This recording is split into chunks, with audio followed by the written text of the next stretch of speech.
यकीन करो बंदा ला लितर लवे सने पीर ते सीने ए मरीद ना इन्हां दा लम्या पा के ना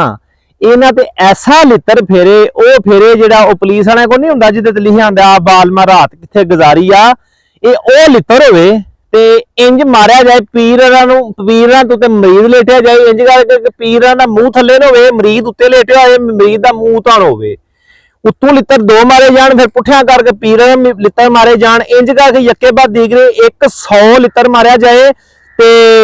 तकरीबन तरतीब ये होवे गिनती दी कि 100 लितर मारना है ते 100 मार के एक गिनना है इस तरतीब ने 100 लितर मारना है अगू जरा दे लो किन्ने बनते ने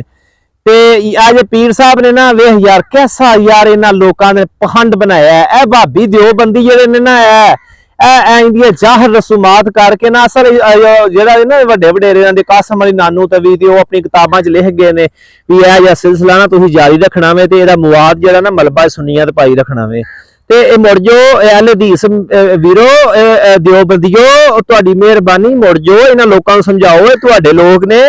यकीन करो ये शरीयत इजाजत नहीं देती ना वेख बंदा नहाता वेख किदन दा यार इहदी शक्ल वेखो ना दी शक्ल ना अकल जेड़े इहनूं मनण वाले बंदे ओ भी उंज दे मरतद ते जेड़े बैठा है गलीज तरीन बंदा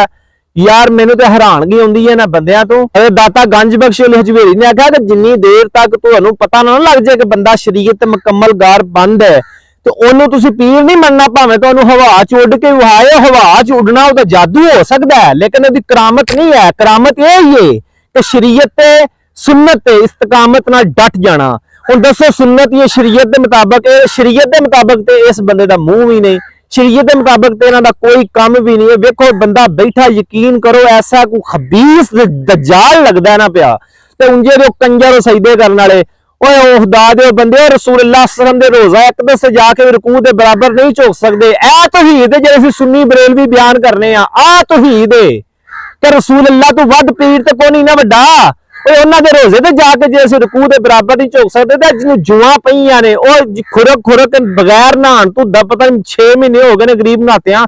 ओए उन्नू खुरक पै गई है यही पीर इहदे बयान देंदे हुंदे ने पता नहीं बंदे महीना महीना किवें नहीं नहांदे मैं ते 28-29 दिन बाद ना नहावां ते मैनूं ना खुरक होण लग पैंदी मरे खुरक होनी पिंडा तेरा पहिलां वड्डे आ नहांदा तू उत्तू को नहीं जुआं तेरे सिर पै गईयां ने बगलां तेरियां दे वाल बाहर पे आउंदे नक तेरे दे विचों वाल जेह्ड़े तेरे मूंह च पैंदे ने पे किड्डा पीर है तू किड्डा तेरा खिंगर इठदी त्रेल पई हुंदी है ऐसा तेरा मूंह है।